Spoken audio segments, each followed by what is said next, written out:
Alors pour le lait de vache, je dirais que les grandes ruptures du confinement, ça a été du jour au lendemain, de toute façon, la suppression du marché de la restauration hors foyer, donc quelque chose inédit. Deuxième point, une perturbation des flux de l'export pour des raisons logistiques, des raisons sanitaires. Et le troisième point, ça a été quelque part avec ça, écouler quelque part la collecte et assurer de façon au quotidien le débouché de la production et sa transformation.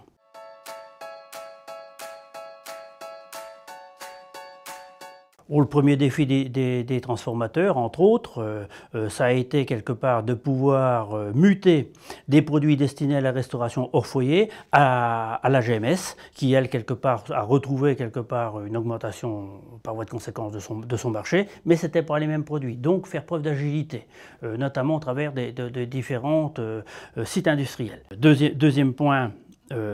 Pour les producteurs, ça a été de répondre positivement, comme ils l'ont fait, à la demande de l'interprofession de la réduction quelque part de leur production.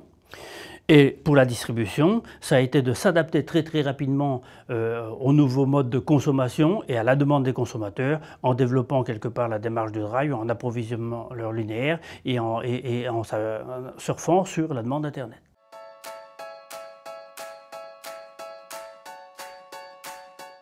Si je veux faire les choses simples et très résumées, je pense que la filière laitière a très bien réagi et s'est très bien adaptée pour gérer quelque part la crise. Aujourd'hui, on a peu de stock de poudre de lait.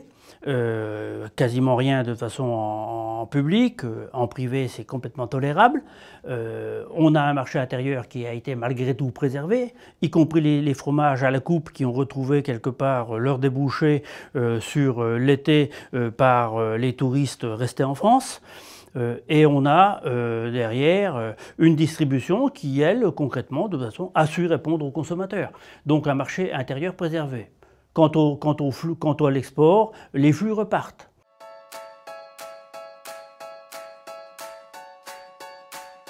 Alors, des perspectives qui restent au mieux, hein, compte tenu de la circulation du virus dont on ne sait pas encore ce qu'elle sera. Bien sûr, des incertitudes, entre autres, sur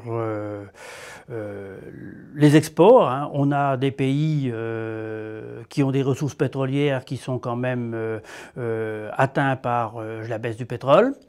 Donc leur pouvoir d'achat se réduira. Leur monnaie quelque part en pâtit, les taux de change renchérissent quelque part nos produits et on peut quand même connaître une baisse des exports, notamment sur des grands pays tels que l'Algérie, tels que le Mexique, tels que le Brésil. Quant à la Chine, les interrogations quelque part demeurent sur ses capacités à importer les volumes d'hier. Sur le marché intérieur, voilà, la vraie question c'est est-ce qu'on va pouvoir préserver le pouvoir d'achat, quelles vont être les conséquences économiques de la crise sur les ménages, et puis je dirais la partie produit proprement dit, il faut rester dynamique par rapport aux attentes du consommateur sur les démarches de production française, sur le local et sur toute la partie RSE.